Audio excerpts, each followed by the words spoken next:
तो दोस्तों जैसे कि आप देख सकते हो, मैं थोड़ी देर के लिए गेम को ऐसे ही छोड़ दिया प्ले मोड पे एंड मेरा प्लेयर मर गया है, मेरा प्लेयर की डेथ हो गई है। बट ये जो एनिमी ऑब्जेक्ट्स है, ये एनिमी ऑब्जेक्ट्स क्रिएट हुए ही जा रहे हैं, ये स्टॉप नहीं हो रहा है। एंड अगर मैं ऐसे ही इसको छोड़ दिया कुछ घंटे के लिए तो मेरा सिस्टम को ही शायद क्रैश कर देगी है। तो इस प्रॉब्लम को हमको सॉर्ट आउट करना है। इस प्रॉब्लम को सॉर्ट आउट हम कैसे करेंगे?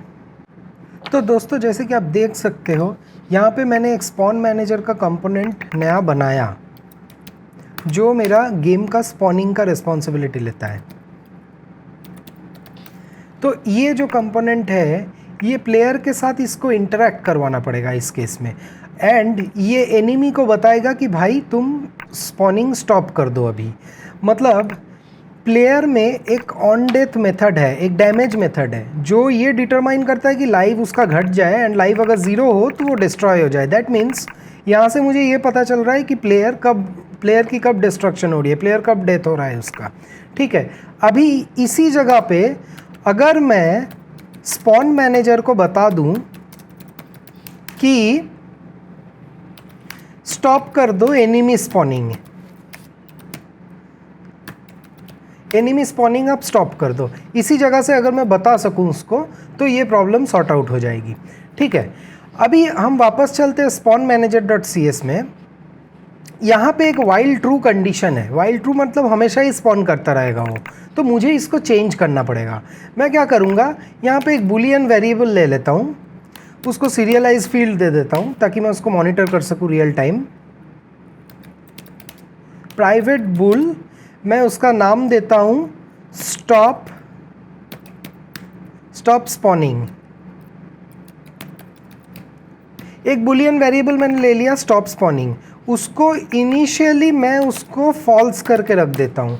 ठीक है, तो इनिशियल वैल्यू उसका फॉल्स रहेगा। अभी स्टॉप स्पॉनिंग अगर फॉल्स रहा तो ये कंडीशन चलेगी, ये वाइल लूप तभी चलेगी अगर स्टॉप स्पॉनिंग फॉल्स रहा तो।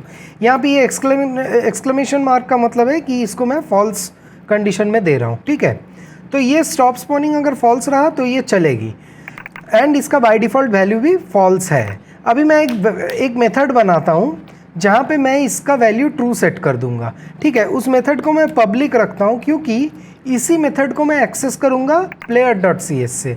यहाँ पे ये मेथड को मैं कॉल कर दूंगा, ये जो मेथड मैं अभी लिखूँगा वो इसका वैल्यू ट्रू कर देगा एंड ट्रू हुआ तो वाइल लूप के अंदर वो आएगा नहीं। ठीक है, तो चलिए सबसे पहले यहाँ पे ये मेथड लिख देते हैं, public set stop spawning to true. ठीक है, ये स्टॉप स्पॉनिंग को ट्रू सेट कर देगा एंड इसका रिटर्न टाइप मुझे कुछ नहीं चाहिए तो इसको वॉइड लिख देता हूँ। ठीक है, ये स्टॉप स्पॉनिंग को मेरा ट्रू कर देगा।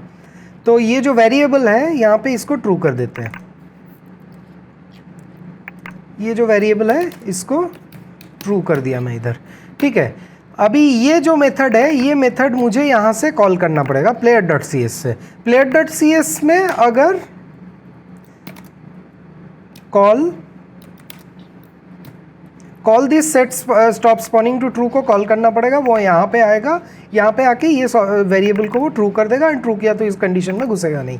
अब क्वेश्चन ये है कि मैं यहाँ से इसको कॉल कैसे करूँ। ठीक है, प्लेयर डॉट सी एस में रह के मुझे spawn manager dot C S का एक मेथड को कॉल करना है। इसको कैसे करेंगे देख लेते हैं। सबसे पहले ये स्पॉन मैनेजर क्या है, ये स्पॉन मैनेजर है, गेम ऑब्जेक्ट है। ठीक है, ये स्पॉन मैनेजर का कंपोनेंट्स मेरा ये सारा है, ट्रांसफॉर्म कंपोनेंट ये है, ये स्क्रिप्ट का कंपोनेंट है। ठीक है, तो सबसे पहले एक हैंडल बनाते हैं, मतलब एक वेरिएबल बनाते हैं जहाँ से मैं इसके कंपोनेंट को एक्सेस कर पाऊँगा। तो यहाँ पे स्पॉन मैनेजर दे देता हूँ मैं, यहाँ पे ये ऑप्शन मुझे दे रहा है। ठीक है, स्पॉन मैनेजर। ठीक है, ये मैं इसको एक कंपोनेंट बना लिया, इसका एक वेरिएबल बना लिया। ठीक है, अभी अभी स्टार्ट का जो कोड है player.cs में, वो स्टार्ट का जो मेथड है, वो स्टार्ट के मेथड में मुझे इसको लेके आना है। पूरा स्पॉन मैनेजर का जो कंपोनेंट है गेम ऑब्जेक्ट है, पूरा गेम ऑब्जेक्ट को लेके आना है। तो गेम ऑब्जेक्ट को ले आके ये जो ऊपर का वेरिएबल दिया था मैं उस पर असाइन कर देना है। ठीक है, ये जो स्पॉन मैनेजर दिया था यहाँ पे असाइन कर देना है। अभी गेम ऑब्जेक्ट को मैं कैसे लेके आऊँगा, उसके लिए यहाँ पे एक गेम ऑब्जेक्ट डॉट फाइंड होता है, गेम ऑब्जेक्ट डॉट फाइंड,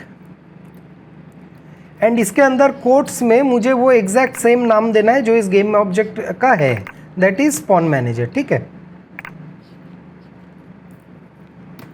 ठीक है। अभी यहाँ काफ़ी नहीं है because spawn manager is a game component. ठीक है, तो इसके लिए यहाँ पे मुझे गेट कंपोनेंट भी करना पड़ेगा। गेट कंपोनेंट करूँगा तो मैं उस गेट कंपोनेंट में मेरा कौन सा कंपोनेंट को गेट करूँगा, स्पॉन मैनेजर कंपोनेंट को। ठीक है, एंड उसको फिर लास्ट में इनिशिएट कर देना है। ओके, अभी मेरे पास फिर स्पॉन मैनेजर का कंपोनेंट आ गया है। मुझे अभी एक नल चेक कर लेना है इधर, just for good coding practice.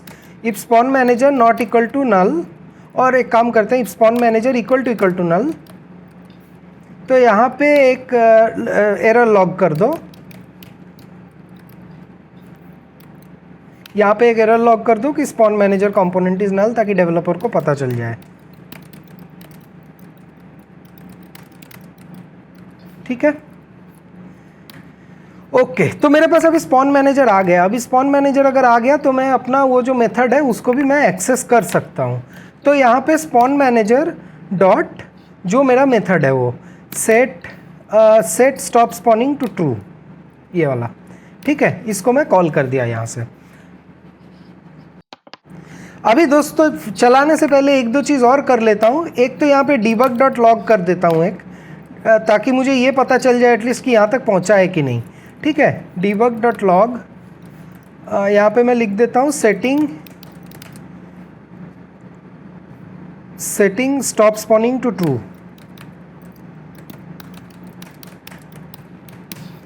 ठीक है, यहाँ पे मैं एक लॉगर दे दिया, एंड ये जो वेरिएबल है, ये वेरिएबल मेरा इंस्पेक्टर में भी रहेगा, तो मुझे पता चल जाएगा कि ये ट्रू है कि फॉल्स है। ठीक है, एंड वापस चलते हैं एनिमी में। एनिमी का अपडेट जब कॉल हो रहा है, वहाँ पे transform dot translate vector 3 dot down time dot delta time, that means यहाँ पे ये इंस्ट्रक्शन दे रहा है कि भाई तुम मूव करते जाओ नीचे। ठीक है, एंड ट्रांसफॉर्म पोजीशन अगर y 5.4 से कम हो गया तो पोजीशन उसका ऊपर कर दो। अभी ये वाला जो लाइन है, ये वाला लाइन की मेरे को ज़रूरत नहीं है, बिकॉज मैं नए नए गेम ऑब्जेक्ट स्पॉन किए ही जा रहा हूँ, राइट। तो पुराने ऑब्जेक्ट को फिर से वापस घुमा के उधर से लेके आने की ज़रूरत नहीं है। तो मैं एक काम करता हूँ, पोजीशन अगर 5.4 से कम हुआ तो मैं क्या करूँगा, डिस्ट्रॉय कर देता हूँ। ठीक है, destroy this dot game object, मैं इस ऑब्जेक्ट को डिस्ट्रॉय कर दिया अगर 5.4 से नीचे चला गया वो तो। ओके, तो यूनिटी में वापस आ गए। अभी गेम को रन करते हैं। हाँ, अभी मैं कोलाइड करके डिस्ट्रॉय कर लेता हूँ लाइफ। ये गया मेरा सेकंड कोलिशन, एक और लाइफ बचा हुआ है, एंड अरे बच गया रे। हाँ, ये थर्ड कोलिशन ख़त्म हो गई। ठीक है, अभी देखो एनिमी ऑब्जेक्ट स्पॉन नहीं हो रहा है, एक ऑब्जेक्ट स्पॉन हो रहा है एंड वो डिस्ट्रॉय हो रहा है, वापस से वो फिर से स्पॉन हो रहा है। ये इसलिए हो रहा है दोस्तों क्योंकि मेरा एनिमी का CS स्क्रिप्ट एक है जिसमें मैं उसको इंस्ट्रक्शन दे रहा हूँ कि भाई तुम क्रिएट होकर नीचे मूव करते जाओ, एंड अगर तुम्हारा पोजीशन इससे बड़ा हो गया तो खुद को डिस्ट्रॉय कर लो। इसीलिए आप यूनिटी में देखोगे तो एक ऑब्जेक्ट रहेगा, ये एक ऑब्जेक्ट स्पॉन होगा एंड ये जाएगा। ठीक है, तो ये जो ऑब्जेक्ट, एक सिंगल ऑब्जेक्ट जो क्रिएट हो रहा है एंड क्रिएट होकर जो डिस्ट्रॉय हो रहा है, वो प्रॉब्लम क्रिएट नहीं करेगा बिकॉज वो एक ही ऑब्जेक्ट है, प्लस वो खुद से डिस्ट्रॉय भी हो जा रहा है -5.4 के नीचे जाके। ठीक है, तो वो मेरा मेमोरी लीकेज इशू क्रिएट नहीं करेगा। ओके दोस्तों, तो इस वीडियो में हम लोग देखें कि एनिमी को कैसे डिस्ट्रॉय करना है, एनिमी का स्पॉनिंग कैसे बंद करना है, रोकना कैसे है। यहाँ पे जो वाइल ट्रू कंडीशन चल रही थी उसको हटा के हम लोग यहाँ पे एक लॉजिकल कंडीशन दिए ताकि वो एक सर्टेन टाइम पे जाके रुक जाए। अगला वीडियो बहुत इंटरेस्टिंग होने वाला है दोस्तों। अगले वीडियो में हम लोग पूरा ग्राफिक्स को चेंज करेंगे, UI लेआउट सारा चेंज करेंगे। ठीक है, तो मिलते हैं आपसे अगले वीडियो में। Thank you.